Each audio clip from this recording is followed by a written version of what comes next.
Bom, vamos para o segundo painel do dia, então? Painel do dia nada, painel da tarde, né? Assim, porque do dia já tivemos vários. Agora, essa segunda palestra, esse segundo painel, ele vai ser mediado pelo Léo Ed, que quem acompanhou algum dos vídeos sobre indústria criativa deve ter visto pelo menos dois vídeos com o Léo Ed. Ele é presidente da Rio Filme, querido ex-vice-presidente aqui da Firjan, da gente, e um dos embaixadores do tema. Isso é super importante, né? O Léo Ed é um dos embaixadores do tema da indústria criativa aqui na Casa Firjan. E ele vai mediar agora o painel Rio é Trendsetter, pesquisa, cultura e estratégia para novos modelos de desenvolvimento. Léo, é você.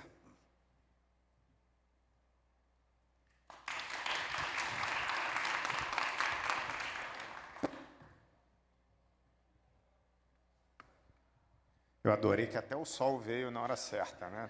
Tá maravilhoso isso aqui. Sim. Bom, gente, primeiro, muito boa tarde a todo mundo. Eu sento ali? Posso.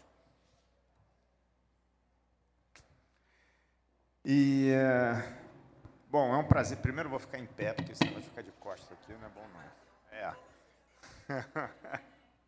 Oi? Esse sol é maravilhoso.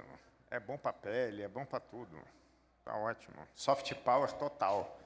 Bom, estou voltando aqui depois de um tempo, né? Depois de ter assumido a Rio Filme em 1º de janeiro, nesse evento maravilhoso. Dou os parabéns a toda a equipe da casa, a todo mundo, porque segue essa sementinha, não só germinou, como já está quase uma floresta inteira, né?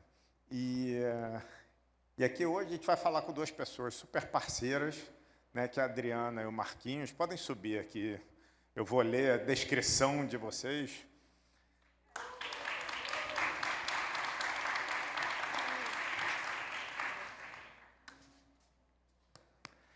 Marquinhos tem até uma história interessante aqui, mas ele é que vai contar aqui com os nossos eventos de soft power, né? Senta aí. A Adriana é CEO da Casa Mundo, uma consultoria de pesquisa com foco na investigação centrada no ser humano, com atuação com marcas como L'Oréal, Coca-Cola, GSK e Sony Music, para orientar a inovação de produtos, estratégia de marca e a comunicação por meio de uma prática de escuta ativa. Marcos Braz, diretor da Academia de Cinema da Rocinha e fundador da Dois Base Filmes, atua há mais de 15 anos no audiovisual, com foco em formação, impacto social e produção criativa. À frente da Academia de Cinema da Rocinha, desenvolveu uma das primeiras escolas de cinema dentro de uma favela, formando gratuitamente jovens e adultos em audiovisual e promovendo produções autorais que já alcançaram festivais nacionais e internacionais, como o Festival do Rio 2025. Então, uma salva de palmas para os dois. E como eu falo demais sempre, eu já vou parar de falar e entregar para a Adriana. Adriana, começa? Olá, tudo bem? Tudo bom, pessoal? Então, na verdade, embora eu trabalhe muito para o mercado, né, o tema que a gente quer trazer aqui é um pouquinho diferente, porque a gente quer sempre virar o jeito de olhar o mundo, né? E o audiovisual faz isso de uma forma muito profunda. Então, a gente queria falar um pouquinho sobre território mesmo. A gente está falando, né, a gente está numa mesa aqui falando sobre esse papel do Rio é trendsetter, e eu acho que ele é mesmo. E a gente tem um monte de gap nessa jornada que a gente está ouvindo aqui nessas mesas, um monte de oportunidades. E aí a gente combinou de fazer uma apresentação super rápida, meio 6 minutos, 7 minutos, para a gente poder ficar conversando aqui. Então, eu vou procurar o meu passador de slide. E vão preparando as perguntas, tá, gente? Para a gente fazer um debate legal depois. É para ter pergunta mesmo aqui, tá? Eu acho que eu vou levantar também. Ai, acabei. Aqui na cadeira. Então, acho que o que a gente queria fazer aqui, na verdade, é uma provocação sobre o Rio, mas não só através do Rio de Janeiro, mas sobre o trabalho que a gente desenvolveu, né? Para quem não conhece, a Casa Mundo é um instituto de inteligência de mercado voltado para a América Latina.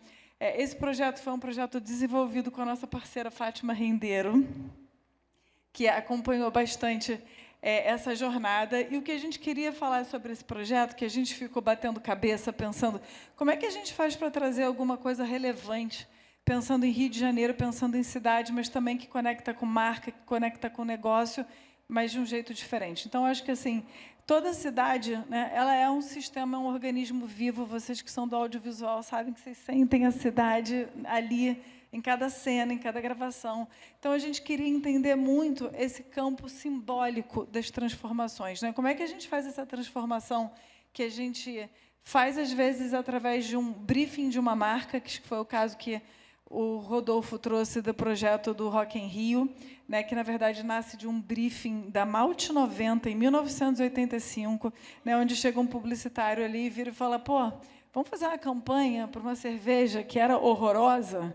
E o cara visionário, que é o Rodolfo Medina, que pensa em território o tempo todo, falou, cara, vamos fazer um festival de rock e vamos pensar nessas mudanças como território? Então, esse acho que era o nosso objetivo. Só que eu e Fátima pensamos assim, ao invés de fazer só uma pesquisa, vamos fazer uma metodologia, vamos só pensar como é que a gente consegue organizar essa conversa de transformação territorial em passos que, quando a gente vê vários caminhos e várias jornadas, elas acabam falhando em alguns pontos que são pontos cruciais, mas, porra, não pensei nisso. Ou, né, eu fiz esse projeto, mas eu não ouvi a comunidade, eu esqueci de ter um articulador urbano que movimentasse isso. Então, a gente pensou em 4 steps para poder começar a conversar essa discussão mais abrangente, menos só de comunicação, mas mais de vida de ser humano, que era, pô, vamos mapear o que pulsa, vamos traçar essa jornada de transformação, olhando o DNA de um lugar, claro, né, e a gente discutindo aqui sobre vocação. É claro que a vocação do Rio é uma vocação totalmente diferente da de São Paulo, que ela é diferente da vocação de Goiânia ou o que seja. Né? Vamos decifrar essas necessidades e vamos conectar as células vivas, que são as pessoas. Tá? E aí eu queria trazer, eu estou nos meus 6 minutos ainda, tá? Rapidamente, antes de mergulhar nesse território carioca, que a gente conhece, que ele é muito vivo, né, a gente começou a se perguntar, tem outras coisas rolando no mundo, talvez até na própria América Latina, que, cara, são maneiras e valem a pena a gente se inspirar, olhar e conhecer? E aí eu me mudo em agosto para Medellín, né, para poder realmente entender o que está rolando, porque alguém fala, cara, Medellín mudou da cidade mais violenta do mundo na década de 80, né, para uma cidade hoje símbolo global de transformação, onde a gente está tendo um número de 14 homicídios para cada 100 mil habitantes, e não foi através de força policial. Aí eu, pô, rapaz, então, né? Qual é essa transformação? O que a gente pode aproveitar isso para pensar nas narrativas da cidade? Porque essa mesa anterior que a gente teve aqui, ela foi muito importante, porque ela trouxe muitas coisas que são reais sobre vocação. A gente tem a vocação do turismo, a gente tem, né, a indústria da energia, a gente tem óleo e gás. Mas será que a gente está deixando de ter alguma coisa porque a narrativa da nossa cidade transmite insegurança, transmite violência? Ou, por exemplo, o que esses lugares estão fazendo que fazem a diferença? E aí eu queria passar um videozinho único para ir quase terminando aqui para a gente entrar no nosso bate-papo, que é esse vídeo aqui, som, por favor, para ver se tem aqui, que é uma conversa. Welcome to Medellin. It's beautiful, no? Know what you were picturing? What did you think? That it will be drugs, guns, and poverty everywhere? Well, not too long ago, you would have been right. It's true. Medellin was a scary place. Gangs and drugs were making the city unlivable. I was sometimes afraid to leave my house. People here didn't have many options to create a better life for themselves. But the city started to change bit by bit. I remember going for a walk one day and seeing that now there was a new park. There were trees on the sidewalks too, and these big fat statues started popping up everywhere. Now kids and their parents come and buy fruit from me. It's not just pretty, it's good for business. Then they build moving staircases to our homes up in the hills and strung up these hanging X-shaped things to carry us around. They call it Metrocable. Now I can get from my house to downtown in half the time it used to take. We even got this beautiful library, the Biblioteca España, right in my neighborhood. They built it to help educate kids so that everyone, not just the rich, can get jobs and be successful. I like being a vendor, but I want my grandkids to have the option to be something else. Bom, gente, passar 2 meses de Medellín foi muito rico, porque, claro que a gente ouve, mas a gente não sente. Quando a gente sente a transformação na carne, é um lugar que você fala, meu Deus, por que a gente não teve essa ideia, né? E claro que a gente vai precisar de uma questão de articulação urbana que a gente precisa ter no Rio de Janeiro, que eu acho que é um outro ponto frágil, né? Que é a gente articular o poder público, o poder privado, a gente conseguir construir uma narrativa, porque eu queria dizer 2 coisas dessa mudança muito importantes. Primeiro, que quando você vive a partir, né, da cultura urbana, dos metrocables, onde, de fato, os pobres voam, né? Porque o futuro de Medellín não está na mão dos ricos, está na mão dos pobres, que são eles que usam os transportes aéreos, o jeito de você chegar no teu trabalho em 25 minutos, ao invés de 3 horas e meia. E, uma vez feito os metrocables, né, o governo já estudou assim, aonde eu vou colocar, né, os estudos técnicos, aonde eu vou formar aquelas pessoas que agora têm acesso, para que ela, em 2 anos, já estejam trabalhando dentro de áreas de tecnologia, e eu acho que no audiovisual, em todos esses pontos. Então, esse foi um exemplo que a gente quis trazer para a gente poder olhar para fora e ver coisas que a gente pode trazer para a narrativa do Rio, né? E aí, e como é que a gente faz para o carioca comprar a narrativa das nossas mudanças? Porque seria uma injustiça a gente dizer que o Rio de Janeiro não tem projetos foda, que tem projetos maravilhosos. Inclusive, a gente tem Biblioteca Parque, a gente tem uma série de iniciativas que o carioca não conhece, que a gente vai conhecendo, né? Eu até conheci a Biblioteca Parque de lá e não conhecia daqui.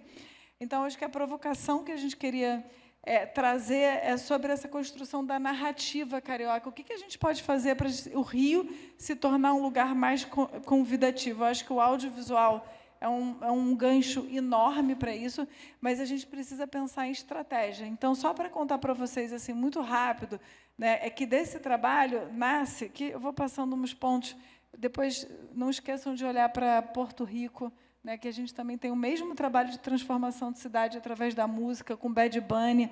A gente tem Lagos, na Nigéria, que tem um trabalho de transformação lindo através da cultura iorubá. O que eles fizeram naquele território é um território inacreditável. A gente tem uma série de iniciativas, esse documento depois pode ficar à disposição de vocês, mas só para finalizar, como é que a gente constrói uma jornada de transformação eficiente, né? Como é que a gente começa a olhar a nossa cidade para falar das pessoas olhando o nosso território, e isso pode estar totalmente vinculado tanto, né, ao privado, ao público, ao social, porque a gente tem muito potencial para fazer transformações simbólicas na nossa cidade que vão fazer toda a diferença aí na nossa jornada. Então, era isso que eu queria mostrar para vocês. Se você quiser tirar depois o slide, e levantar essa bola dessa discussão mais estratégica, né? Como é que a gente olha isso de forma estruturada para pensar na mudança. Tá?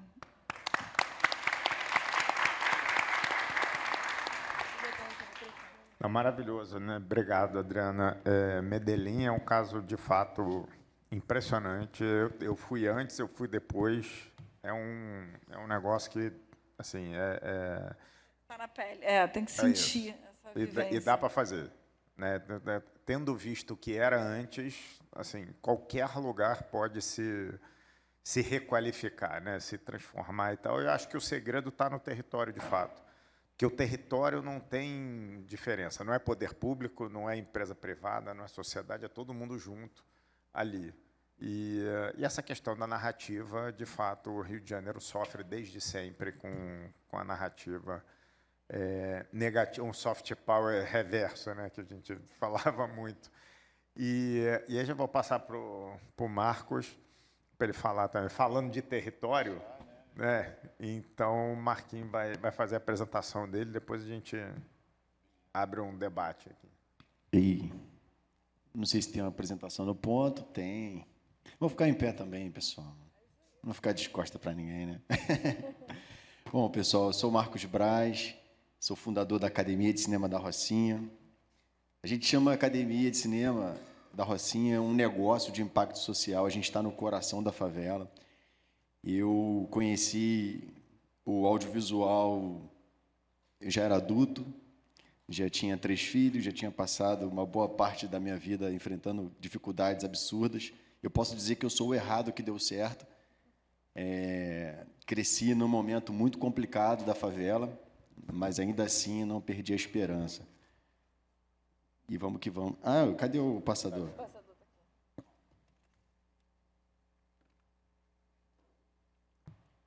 Então, para quem não conhece a comunidade da Rocinha, ela tem 200 mil habitantes, em média. Ela está localizada na zona sul da cidade. Tem ali uma vista incrível, um potencial turístico. Isso é o que se sabe hoje sobre a nossa comunidade, um potencial para o empreendedorismo também. Só que, na minha época de infância, adolescência, era um dos lugares mais perigosos do Rio de Janeiro. E, assim, era muito fácil eu estar circulando no meio das pessoas da cidade, descobrirem que eu era da favela e, opa, calma aí, cara, da Rocinha é perigoso, você pode ser um cara perigoso. Então, era muito difícil o relacionamento, o trabalho, por conta do meu CEP. E de alguma forma, isso foi um impasse para mim e para muitos outros moradores, porque, na realidade, a gente convivia muito com o lado bom da favela. O lado da criminalidade e da violência, os jornais já davam conta e todo mundo tinha acesso a isso, mas o outro lado não, somente nós, moradores. E aí, em 2011, eu tive uma oportunidade na TV, pude trabalhar como repórter, representando a Rocinha. Foi justamente no ano que a Rocinha foi pacificada. Em 2014, eu já tinha uma produtora audiovisual, né? A ideia era pegar os talentos da comunidade e dar visibilidade, e a internet estava começando a bombar. Esse aparelhinho aqui foi um grande responsável por essa transformação que eu estou trazendo hoje, porque, enquanto a mídia tradicional não dava essa visibilidade, esse aparelhinho fazia a gente dar essa visibilidade. Então, a gente está falando aqui de protagonismo. O morador começou a entender que ele poderia ser protagonista dessa nova mudança. E com essa produtora, a gente consegue levantar alguns artistas, alguns talentos. Tem até uma visão de futuro ali, né? O menino do tubo é meu filho, e aqui é uma visão atual, ele com patrocínio, com marcas famosas, Farm, Ortobon e várias outras empresas, já dentro do nosso ecossistema. Dentro dessa produção, né, de 2014 para cá, foram mais de 60 filmes produzidos na Rocinha, filmes, série, clipes, vídeo para ONG, e, assim, uma produção que não para, cara. Esse número está até desatualizado. Filmes que nós ainda nem lançamos. Por exemplo, esse Rio 2030 é uma surpresa para 2030 e nós gravamos em 2015. É algo incrível que a gente, em breve, vai estar aí divulgando. E eu quero falar, nesse momento agora, como eu conheci o Soft Power. Eu estava exatamente aqui numa palestra do Léo Ed, há 2 anos atrás, a gente, na incubadora da Rocinha, Beco. Eu lembro que nossas amigas visitaram lá, me viram fazendo pitch, falaram assim, cara, vamos estar tendo um evento hoje na Firjan, e era sobre Soft Power. Quando eu descobri o Soft Power, a minha ideia, na época, era montar uma produtora escola. Eu tinha uma produtora e eu estava crescendo como produtor, já empregando pessoas da comunidade, mas a nossa ideia era que tivesse mais pessoas envolvidas com aquilo, porque a fila de pessoas pedindo compras, pedindo cesta básica, era absurda, filas enormes. Eu falei, cara, eu não posso ver isso ficar parado. Eu estudava a economia do audiovisual, a indústria criativa, e eu sabia que tinha oportunidade para mais gente. E aí, nesse formulário, dentro da incubadora, eu entendi que muita gente estava interessada nos nossos cursos, que nem tinham lançado ainda, era só uma intenção. 92% dos inscritos estavam desempregados e não acessavam as salas de cinema. E aí a gente lança, em dezembro de 2023, a Academia de Cinema da Rocinha, um projeto de inclusão, né? Muita gente chegava da praia para estudar, parava de vender água no sinal, subia para estudar cinema. As mães davam um jeito de levar seu filho na escola, subia também para estudar, era no prédio do Rinaldo Delamare. Hoje a gente está na Biblioteca Parque, ela falou no C4, a gente está na Biblioteca da Rocinha. E aí, uma coisa que eu aprendi nesse evento era que as pessoas tinham dificuldade de chegar na Rocinha. E uma das palestrantes sentou comigo, que foi a Violeta, eu não lembro qual era o país dela, mas Bélgica, alguma coisa assim, mas ela estava aqui nesse evento, ela sentou comigo, ela fez um mapa, ela falou assim, Marquinhos, você precisa transformar a Rocinha num lugar, num ecossistema interessante para todo mundo, não é só para o morador, é para quem vem de fora, é para o empresário, é para o político, para todo mundo, cara. As favelas precisam ser um lugar interessante, para que tenha investimento, para que vocês possam crescer juntos. E foi aí que nós criamos algo bem interessante para a favela, para os artistas, para os produtores, os nossos professores são todos do mercado. E os artistas começaram a chegar também. E aí os cineclubes começaram a rolar. O Léo foi o primeiro a trazer o filme no nosso cineclube, o Nosso Sonho, inaugurou a Academia de Cinema. E assim, os filmes rolam num horário, horário que nem são nobres, né? 14h, e assim, com superlotação. E aí tem dia que eu chego no cinema à noite, no horário nobre, está vazio, sabe? Isso está mudando, mas assim, os nossos cineclubes estavam começando a bombar. Esse dia, então, estava chovendo, frio, foram quase 200 pessoas na praia. E eu vou acelerar um pouquinho, porque a gente não faz isso sozinho, tem uma equipe, eu, minha esposa, a Dani, uma equipe de professores, todos voluntários, os voluntários também do projeto. Nesse primeiro ano foram 8 curtas, desenhados, roteirizados e 5 documentários. Não conseguimos produzir por falta de recurso, a gente não tinha 2 anos para poder captar, só que tivemos uma ideia, vamos transformar isso num curta. Fizemos um curta-metragem com essas 8 histórias. Foi o Crônicas Marginais, esse filme foi para o Festival do Rio, foi um sucesso incrível. A gente fez uma metodologia que cada profissional do mercado, ele acompanhava um aluno e esse profissional era olheiro desse aluno. Então, muitos alunos nossos foram para o mercado de trabalho por conta dessa experiência. E eu vou trazer aqui os números, né? Foram 30 experiências profissionais depois desse filme, isso pegando a turma antiga e a turma nova já. Dessas 5 experiências, 3 foram no Netflix e 2 no Globoplay. Tem filme que está rodando agora, que foram os nossos alunos que participaram da produção. 3 coproduções com a PUC, a gente está buscando agora esse caminho da coprodução e mais de 800 horas de aula gratuita. Isso aqui, para mim, é algo importante. Essa menina estudou comigo, e eu nem sabia que ela tinha se transformado numa influenciadora, e ela diz assim, eu não imaginava que era assim. Quem aqui, só para eu entender, ainda não foi na Rocinha? Ainda não foi, ainda. Eu posso afirmar que vocês vão ter esse mesmo sentimento.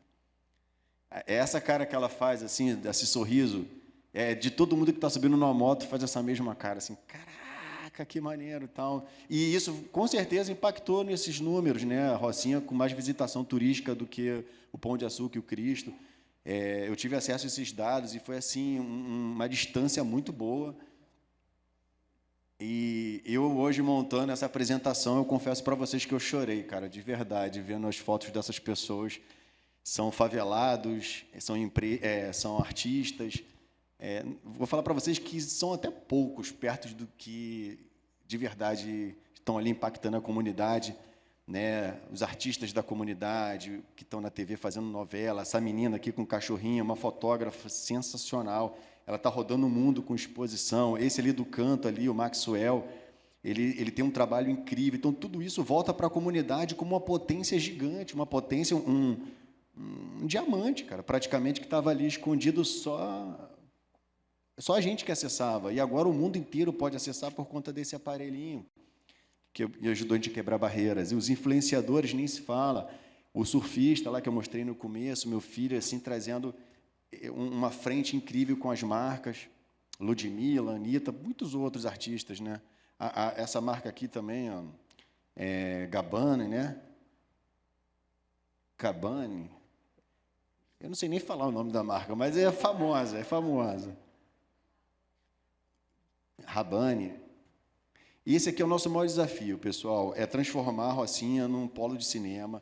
Eu acho que não é para a gente se encher de ego e falar, só fomos os primeiros, não. A gente quer fazer isso por carinho a todas essas pessoas que moram em comunidade. Acho que é um projeto replicável, é um projeto que pode ser replicado, inclusive, fora do país, com acesso ao que há de mais top em tecnologia, em termos de produção. A gente dá escalabilidade a essas produções. Eu até comentei com o Léo hoje, falei, poxa, Léo, a gente conseguiu dar um passo muito significativo do projeto. Estamos fazendo um filme totalmente com alto fomento, cara. Fomento da própria comunidade. Com esse roteiro da Turma Nova, eu consegui, com essa equipe, chegar em 2 restaurantes, falar do projeto, e esses 2 restaurantes da Rocinha falaram, a gente abraça. Cara, isso é incrível. A gente não vai precisar esperar os novos ciclos de editais, então a gente vai conseguir fazer, dar escala, é aquilo que a gente estava acreditando. Eu termino aqui pedindo para que quem tem um celular e pode aí seguir a Academia de Cinema, isso vai fazer total diferença, é a hora que eu passo o chapéu.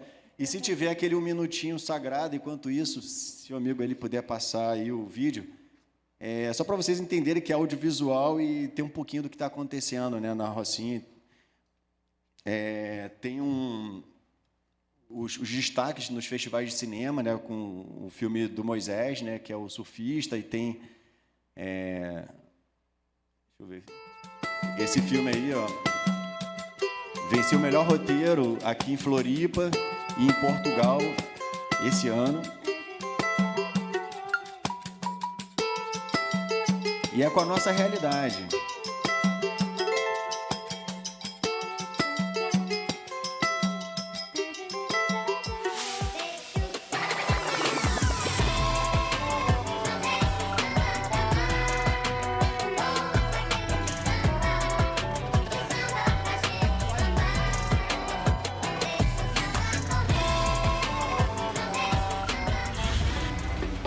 Crônicas Marginais, no Festival do Rio.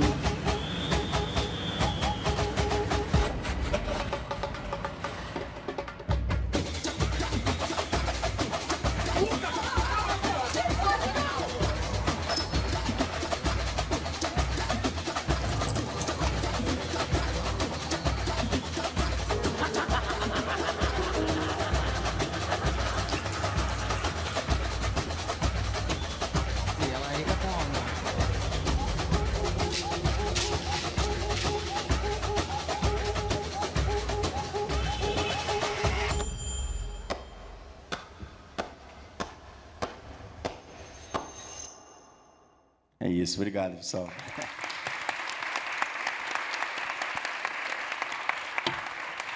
Obrigado, Marquinho. E é isso, né? O território falando para fora, né?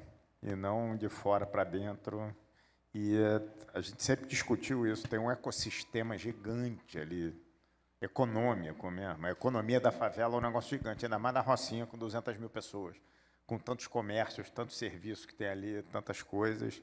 E a ideia é a gente ampliar isso, né? A gente tem um projeto aí já, falando de Rio Filme, que chama Filmaê, que tem exatamente essa lógica e usa a Rocinha como MVP.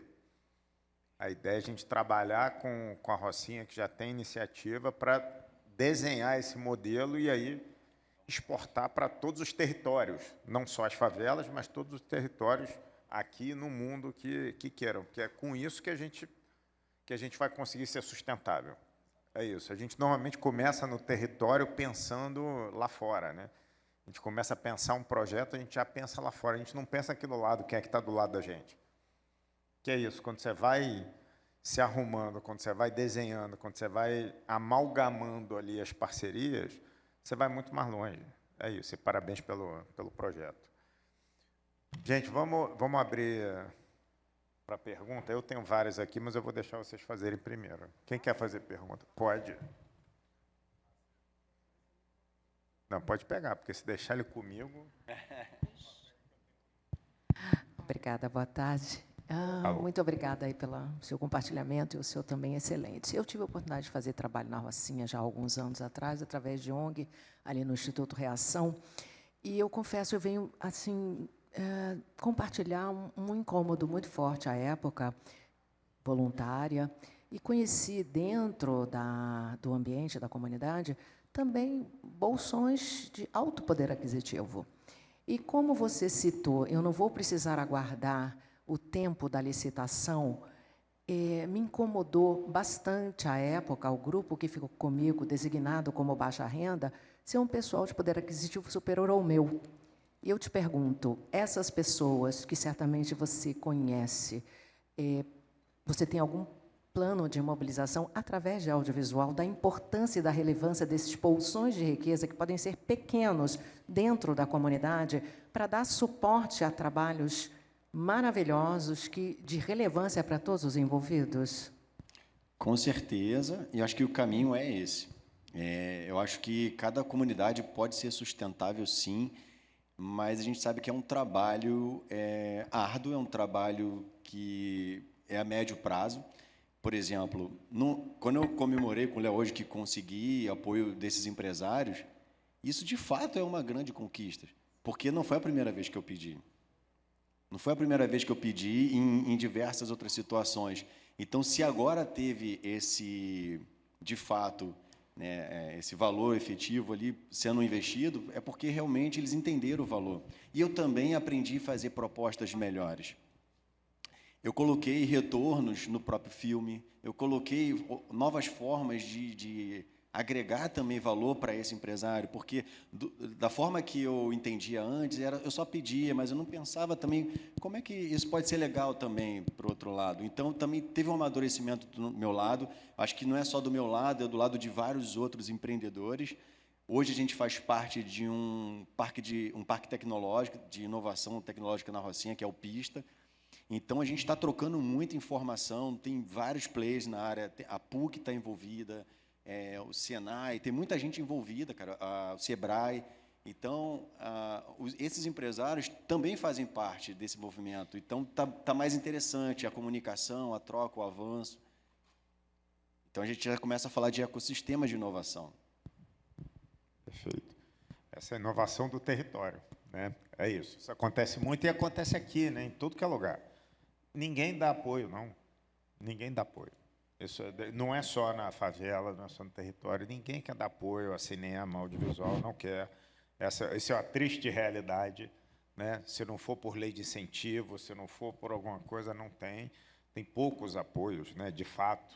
Mas eu até queria dar uma complementada, que eu acho que todas essas ideias que a gente ouve, elas ficam muito fragmentadas. Ninguém sabe que todo mundo sabe.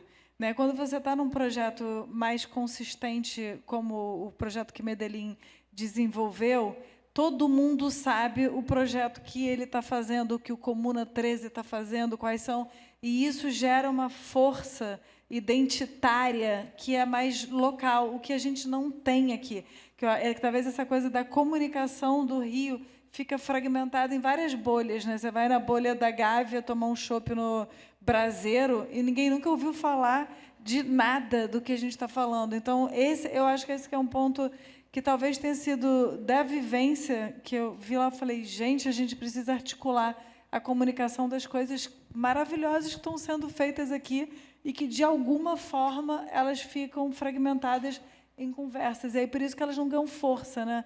Não ganham essa força para mover. Não ganha tração, né? Ganha tração. E era essa pergunta que eu ia te fazer, né? Porque Medellín, assim como essas outras cidades, tiveram uma transformação social, claro, e tal, e simbólica, né? Que é o que você está falando aí. Essa transformação ela é simbólica. E no Rio a gente precisa ter essa transformação simbólica e a narrativa vai se transformar a partir daí. Se você pudesse trazer um parâmetro, uma característica do que a gente precisaria copiar dessas cidades, dessa transformação, e também uma do que a gente não deve fazer, era essa a minha pergunta para você. Então, teve uma história que eu acho muito engraçada, que eu estava muito afim de ir para Medellín e não querer errar, né? Aí eu fui lá para o YouTube pensando assim, que gafes que você não deve cometer quando você está conversando com o pessoal de Medellín? Aí, não pergunte de Pablo Escobar. Aí eu falei, porra, mas né, eu vejo Narcos aqui, eu vejo... E aí eu falei, eu vou testar, né? Porque eu também não estou me aguentando, porque eu achei muito estranho aquilo. E aí eu comecei a perguntar alguma coisa assim, pô, o pessoal aqui, o que acham do Pablo Escobar? Cara, o primeiro já falou, olha, isso aqui é uma narrativa muito estruturada para uma sociedade que quer mudar. Né? Então, eles falam, o período que a gente viveu, a era do Pablo Escobar, acabou com a nossa vida, a gente não conseguiu se desenvolver em vários pontos, e eu acho que ela era uma narrativa que a moça da padaria me contava, o executivo que eu conheci de publicidade me contava, todo mundo tinha a mesma história. Então, assim, todo mundo fala do valor do metrocable, né? A ideia de você poder encurtar uma distância, né, da periferia, porque, na verdade, eram 350 degraus, então, mínimos. Né? O cara levava 2h30 para chegar no trabalho, depois ele levava 2 horas para voltar. E aí eles foram construindo todo esse sistema de acupuntura urbana, reorganizando as distâncias. Né? E isso fazia com que as pessoas trocassem um jeito de falar que eu achei incrível, que antigamente eu dizia, eu vou descer a Medellín, e hoje eu digo, eu sou de Medellín. Né? E foram esses movimentos que vão mexendo na linha da violência da cidade, porque o cara se sente parte, né? E aí tem todo um sistema de uma visão aérea do território que eles vão olhando e vão dizendo, tem uma galera que desce aqui, vou montar uma escola técnica de inteligência artificial para esse povo que está descendo aqui. E aí eu vou criando uma opção que o cara fala, acho que eu não vou ficar no tráfico, eu acho que eu vou pegar esse metrocable, que é maneirão, é bonitão, eu adorei. Eu só queria andar aéreamente para ficar olhando a cidade.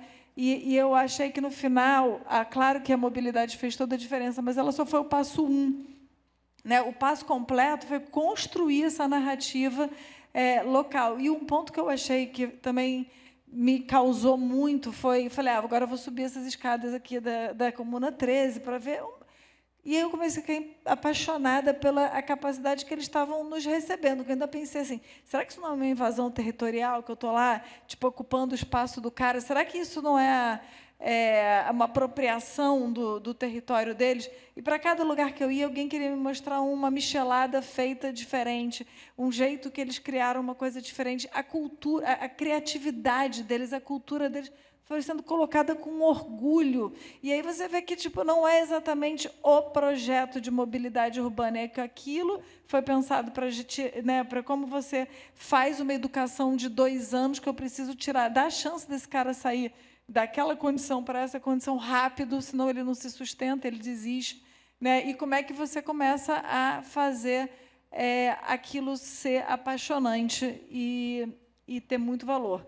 E pegando só o gancho do que eu acho que a gente não deveria fazer, eu acho que a gente não pode fazer nada no nosso território que não tenha um DNA nosso. Então, assim, por um acaso, Medellín tem muita afinidade com o Rio de Janeiro. Eu me senti, tipo, uma antioquense lá naquela... A gente se sente em casa lá. Cara, é impressionante. Mas, por exemplo, se fosse em Goiânia, se fosse, talvez, em Mato Grosso, né, algumas características do que foi desenvolvido lá não tinha nada a ver com o DNA dos caras. Então, eu acho que, para todo pensamento que a gente vê e se apaixona, a gente tem que entender se ele cabe naquele território, se ele se encaixa naquele território, ou se ele precisa de outra coisa, ou de outro aspecto, entendeu? Acho que esse foi um ponto.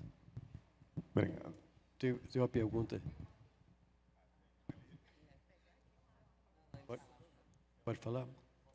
Bom, eu presido o Conselho de Cultura da Associação Comercial do Rio de Janeiro. Não sei se você conhece, nós temos uma iniciativa um pouco similar a vocês. Inicialmente, parabéns pelo trabalho. Eu, pessoalmente, tenho um projeto Música no Museu, a gente faz, inclusive, com a Escola de Música da Rocinha. Então, a gente conhece algumas coisas muito boas que são feitas lá. Mas fazendo o primeiro filme, que é no âmbito também do nosso conselho, já se ampliou muito. Ele começou em Laranjeiras, quer dizer, na comunidade de Laranjeiras, e está em várias cidades do estado e também em várias comunidades. Ele é dirigido pelo Steve Solat, não sei se você conhece o Steve. O Steve foi representante da indústria cinematográfica americana aqui no Rio de Janeiro, quer dizer, no Brasil, e hoje ele se dedica a esse trabalho com muito afinco. Quer dizer, então, eu acho que ele poderia fazer essa integração entre o trabalho que você está fazendo na Rocinha, porque não deixa de ser fazendo o meu primeiro filme, porque nós assistimos algumas produções, são impressionantes, a criatividade de pessoas dessas comunidades. Quer dizer, então, isso aí tem que ser ressaltado. A mesma coisa eu falo, o Música do Museu faz também parcerias com a comunidade da Maré, faz com Pavãozinho. Então, nós temos que mostrar, e aí vem ao que você falou anteriormente, é mostrar que isso tem que vir para frente, quer dizer, não pode ficar atrás. Tem que mostrar essa criatividade que existe nas comunidades e que é um potencial muito grande. Eu vou me estender um pouquinho, porque eu estava conversando com um delegado, ele disse o seguinte: o tráfico é uma empresa, então nós temos que trabalhar também como empresa. E o tráfico, as comunidades geram principalmente um jogador de futebol, um cantor, que aí ele explode, e o restante fica preso pela falta de oportunidade, aí vai para o tráfico. Então, quando você faz um trabalho como esse de filme, como a gente faz um trabalho com as orquestras, são mais formas da gente entrar também na comunidade e mostrar o lado bom, que não é mostrado. Quer dizer, então, isso aí é importante. Eu queria dizer que eu queria colocar o nosso Conselho de Cultura à sua disposição, e o filme conhece bem o Steve, conhece bem o trabalho que a gente vem desenvolvendo, e eu acho que, em vez de ser uma iniciativa isolada, pode se integrar, porque ele já está em várias comunidades, e é um trabalho até maior do que eu estou relatando aqui. Eu não tenho todos os detalhes do que está se ampliando, quer dizer, mas volta e meia ele tem, e que eu tenho participado, é um evento que premiou determinados projetos e criatividade, essa coisa todinha. Então, a gente tem, volta e meia, a gente vai, em nome da Associação Comercial, que é parceira, a gente vai participar das festividades, mas fica surpreendido com o trabalho feito. Então, eu acho que eu queria oferecer essa integração. Não sei se você já tem conhecimento disso, se já teve algum contato, mas eu faria com ele imediatamente, até como presidente do Conselho de Cultura da Associação Comercial. Muito obrigado. Acho que vou procurar para ontem, assim, acho que é importante, assim como a gente tem feito parcerias com outras instituições de produção audiovisual mesmo em favelas, né, o Nós do Morro e outras comunidades. Isso tem sido interessante para a gente. E eu queria aproveitar o que ele falou, mas muito curtinho, que é desse protagonismo. Enquanto eu era só um produtor da comunidade, eu começava a perceber algumas nuances de como a favela queria protagonizar. E eu já dei esse exemplo algumas vezes, que eu rodando aqui, a câmera rodando, quando dava ação, as pessoas passavam na frente da câmera. Opa, corta. Pessoal, não pode passar rapidinho, está rodando e tal. Ação. Aí o pessoal passava de novo. Eu falei, caramba, cara, na terceira vez, eu falei, calma aí, cara, vamos fazer diferente. Quem quer passar? Aí, pessoal, vamos fazer o seguinte, passa, mas só não olha para a câmera. Aí o cara do bar falou assim, pô, eu posso baixar aqui a porta na hora, e não sei o quê. Eu falei, pode também, e não sei o quê, pode. Eu cheguei em casa, eu olho o material, falei, caramba, cara, essas pessoas querem de verdade fazer parte de alguma coisa maior. Eles querem também não ser só o consumidor, querem ser também o produtor, quer ser o artista. Então, isso me ajudou muito a ter essa coragem, sabe, de abrir a porta. Nós temos hoje um banco de talentos, que é para atores, mas também para quem quer trabalhar na produção e ser aluno. Então, está sendo muito revelador a cada dia. Estou longe de ter a fórmula na mão, mas eu estou aprendendo a cada dia com esse processo. Está sendo muito rico. Obrigado. O projeto é ótimo, chama Meu Primeiro Filme. É um projeto muito importante e tem o prêmio do Curta Criativo. Tá? A gente vai ter Curta Criativo sábado, eu acho. Cadê o Antenor? Não é? Curta Criativo vai ser sábado a premiação? Não, quando é?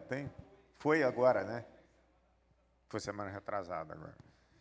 Então, assim, tem várias iniciativas que precisam, de novo, a desfragmentação dessas iniciativas, que aí vai criando uma massa, né, crítica para poder desenvolver Eu isso. acho, só para complementar, trazendo o que você falou, que eu adorei, eu vou usar esse exemplo. No nosso processo da jornada da transformação, que tem 7 pontos, e um deles, sem dúvida nenhuma, que várias pessoas que eu entrevistei falaram, cara, onde os projetos que você conheceu não deram certo? A gente não envolveu a comunidade. A gente fez para a comunidade, mas esqueceu de envolvê-la no processo. E aí, quando ficou pronto, as pessoas falaram, pô, acho que esse negócio não é para mim, não. Então, não vou entrar. Então, tem vários pontos ali que a gente tem que olhar para... Se você mapeia esses 7 pontos, a chance de dar errado é muito pequena, né? Eu acho que isso foi um ponto... Você falou, assim, foi instintivo da galera, mas eu acho que é o que mostra vários projetos que ficaram meia boca porque não engajaram a comunidade logo na chegada, né? Qualquer projeto é isso, né? Se você não pensar no território e tudo, é engraçado que todos os... Engraçado não, porque é isso mesmo, é verdade. Todos os lugares que eu estou indo debater, qualquer que seja o tema, o foco é território e como engajar o território. Qualquer território que seja. Né? Pode ser a favela, pode não ser, pode ser no interior, na cidade, no centro da cidade. Pode ser um bairro, uma rua. Ou reviver Cinelândia, que o Antenor, ano que vem, vai ser um grande apoiador. Mas todos os lugares. Eu estava discutindo novela hoje de manhã. Novela e cidadania, lá na PUC. É a mesma coisa. A questão é, como é que a gente faz conteúdo para a gente? Aí a primeira pergunta é, quem somos nós? Acho que até o resultado do Dono do Jogo, né, que virou a série mais vista, sei lá, globalmente, claro que ela reflete um pedacinho de nós, da nossa história, do jeito que a gente é, e isso é um jeito, né, essa identidade fica até mais fácil da gente capturar, porque a gente se vê nesses processos. Mas nem todo projeto de cultura e de comunicação a gente vai conseguir fazer só isso, porque a gente também tem que surpreender em outros lugares, né, em abrir, em expandir. E aí o desafio, sem dúvida nenhuma, é abrir a escuta. Se você não tiver com a escuta aberta para saber o que está faltando para as pessoas, você não consegue fazer um movimento significativo, né? E desengaja, né? Escutativa, né? E a minha pergunta, outra pergunta aqui, era exatamente como separar quem investe no território de quem explora o território. Como é que a gente separa? É a pergunta para os dois. Não, então, eu vou te falar que eu fico aqui ouvindo uma frase ou outra, eu falo, acho que isso é apropriação cultural. Não, acho que isso faz sentido. Eu gostaria muito, assim, quando a gente fez esse projeto, eu sou da área de comunicação, eu trabalho para as marcas, né? E esse exemplo da Malte 90 e do Rock in Rio, né? Você vai vendo que existem os projetos que genuinamente constroem uma nova conversa, uma nova parte. Eu acho que a gente tem aí a marca Red Bull, né, que é uma marca que eu acho que é unânime, todo mundo se conecta com essa marca pela relação que ela tem com os territórios, e não porque a gente adora tomar Red Bull. Né? Pelo menos acho que metade das pessoas que passaram dos 40 tem ataque cardíaco quando vai tomar Red Bull. Então, a relação da marca, eu acho que ela é muito, de fato, ela é uma linha muito tênue. Né? E aí depois a gente vê outras marcas que vêm chegando, construindo uma relevância, né? Que é a marca Kenner, que eu acho uma marca batalhou muito para não fazer parte do território. Acho que eles passaram 10 anos tentando não ser a marca da favela, e acho que um dia alguém vira ali e fala, cara, eu quero assumir isso. E aí eu botei isso na apresentação e alguém mandou um post assim, estão falando mal da Kenner, que é apropriação territorial. Falei, gente, eu não sei exatamente o limite, mas eu sei que tem a motivação que está por trás. Quando ela é uma motivação genuína, e aí eu acho que a Red Bull, a própria Natura, ela tem uma motivação muito genuína com a transformação de território de toda a região que a cerca lá, né, a parte dos ribeirinhos, aquela toda. E tem outras marcas que você olha e fala, ixi, que estão querendo ganhar dinheiro com a minha. E aí eu acho que você pode complementar isso, como você sente essa relação com marcas, né, dentro do... Isso faz parte do nosso cotidiano, isso acontece todos os dias. E como é que a gente separa ali o joio do trigo, né? Praticamente, quem vem para explorar não está nem aí para criar vínculos. só vem para explorar e tchau. Quando a marca chega, cria vínculo, cria história com a comunidade, independente do resultado, está a fim de ver o progresso, mas também ver algo a médio prazo, tem marcas que estão conosco até hoje há muito tempo. E teve marcas que passaram batido, tipo assim, só vieram para explorar, fez o dela e tchau. Então, tem coisa que a gente só descobre no processo mesmo. Acho que todo mundo chega muito bem intencionado. Na favela isso acontece muito, chega muito bem intencionado, mas você vai na nuance entendendo, poxa, não, cara, essa marca aqui não está jogando junto. E jogar junto, eu digo assim, abraçar mesmo na dificuldade, abraçar, por exemplo, não romantizando, mas a gente sabe que hoje teve uma notícia triste pra caramba do ponto de vista da favela, né? Isso impacta também a nossa comunidade. Tem marcas que na hora, opa, calma aí, vou tirar o meu fora, não vou nem comentar, e tem marcas que estão ali, não, estou com vocês, continuo apoiando. Eu sei que meu filho é um grande exemplo, né? Ele, cabelo lourinho, parará, ele deixou crescer, o lourinho que eu digo, o lourinho meio surfista. Aí ele ficou adolescente, ele falou assim, pai, ele foi fazer um filme para o canal Off, e aí teve que cortar o cabelo, que ele seria o Pedro Scooby mais novo. Ele, não quero cortar, meu cabelo é isso aqui, não quero cortar. Aí cortou. Quando ele chegou na barbearia, ele falou assim, pai, eu não sou igual aos meninos da favela, que faz aquele corte pequenininho, que parece um tigre, não sei o que e tal, eu não me sinto um favelado. Eu falei, por que tu não corta então? Aí ele fez o filme, depois cortou ali, eu falei, calma aí, vamos falar com as marcas primeiro? Fui falar com as marcas, aí teve marca que falou, opa, estou fora. Não é meu público. Se cortar o cabelo assim... E teve marca que falou, olha só, se ele cortar assim, eu dobro o salário do moleque. Então, essa é a diferença, entendeu? Essa é a diferença. E a gente foi construindo isso de um jeito muito interessante. Vínculos de 5 anos, 3 anos, com marcas aqui cariocas, marcas nacionais. E a gente está longe também de entender que isso é bem complexo, sabe? Mas só mesmo no dia a dia ali que a gente vai entendendo quem está junto e quem não está. Não, isso vai ser complexo para sempre. Para sempre. O mundo é dinâmico, a vida é dinâmica, então nada aqui está fechado. Mas eu acho que consistência, né, é um ponto importante, e eu acho que o outro ponto é a motivação mesmo.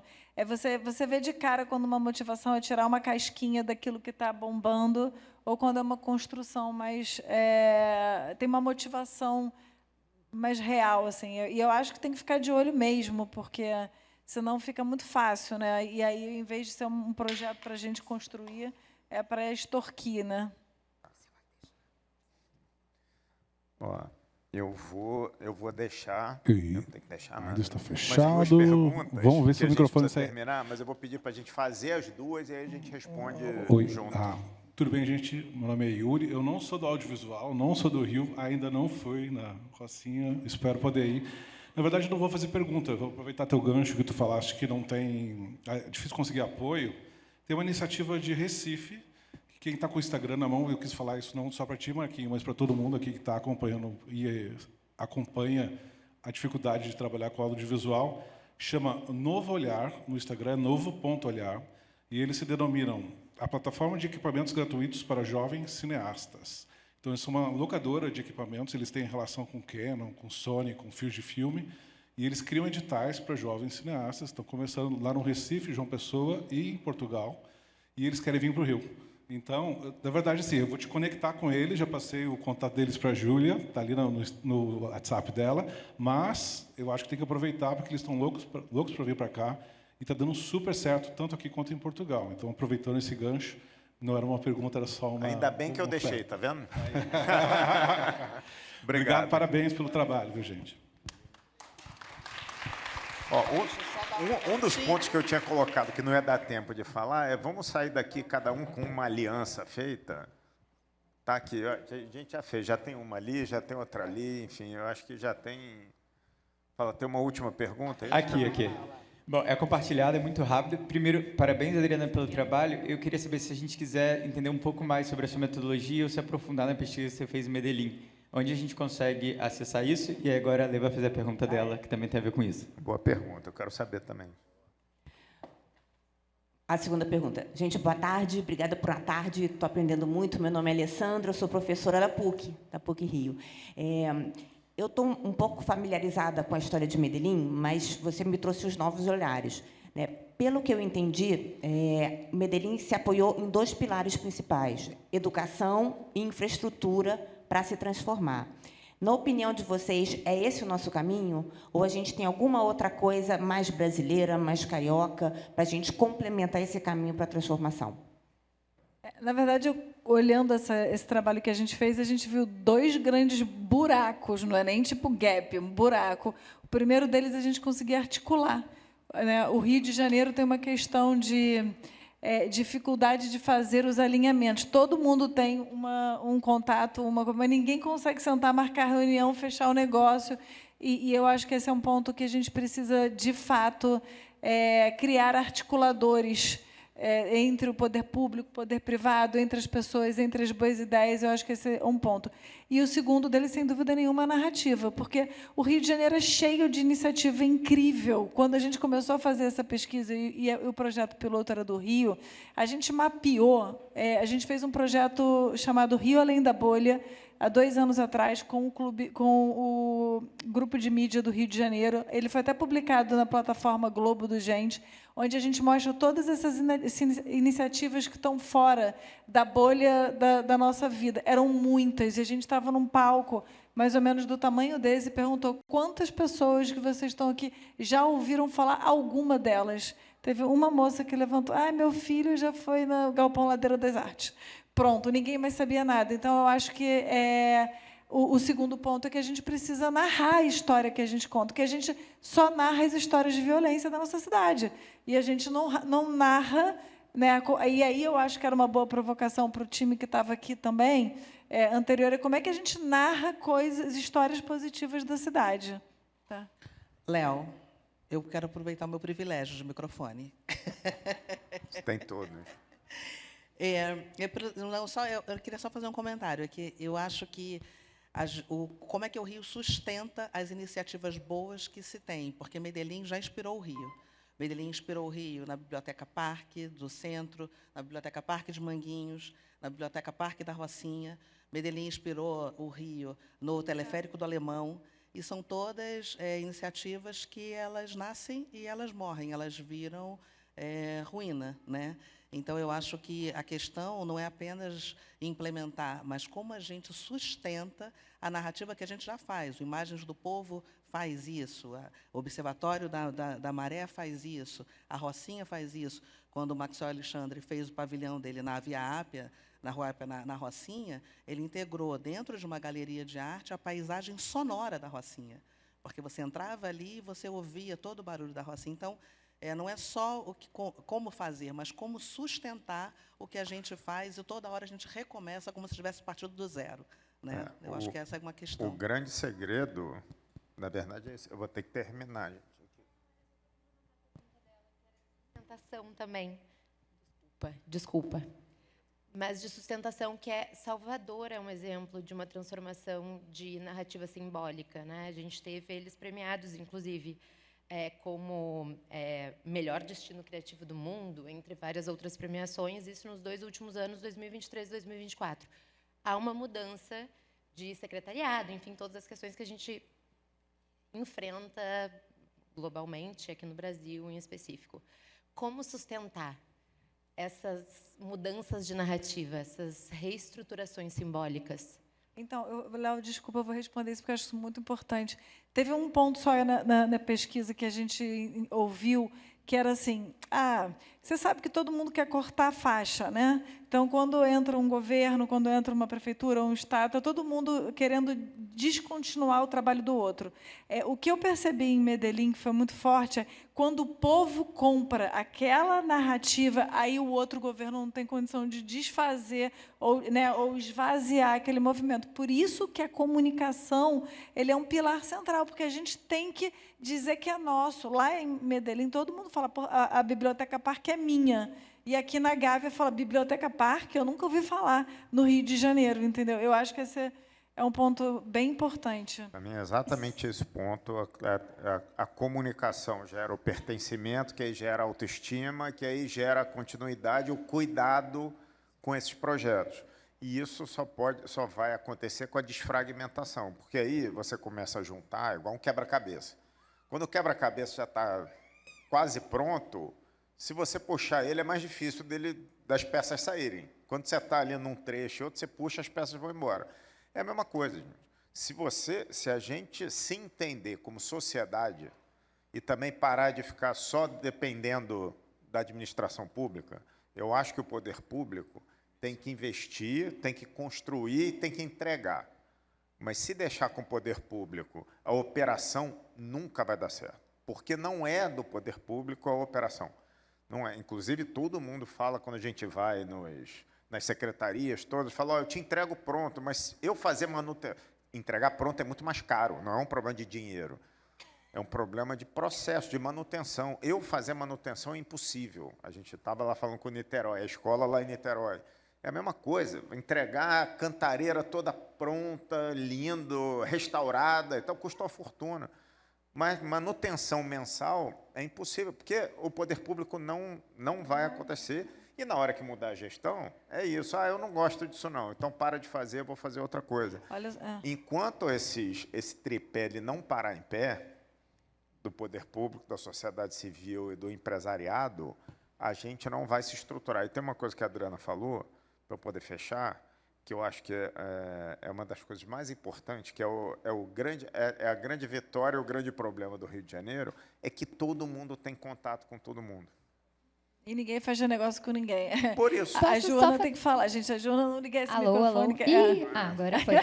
Uma última pergunta muito rápida, que, enfim, bem nessa linha do que a gente estava discutindo, mas quais as estratégias para disseminação dessa narrativa? Porque eu entendo que a gente tem muitas narrativas, mas as narrativas não se propagam. E acho que fica, assim como a gente tem, né, os projetos que não saem das bolhas ali, cada bolha conhece determinadas iniciativas, como é que a gente cria uma narrativa que efetivamente se dissemine e seja uma narrativa única?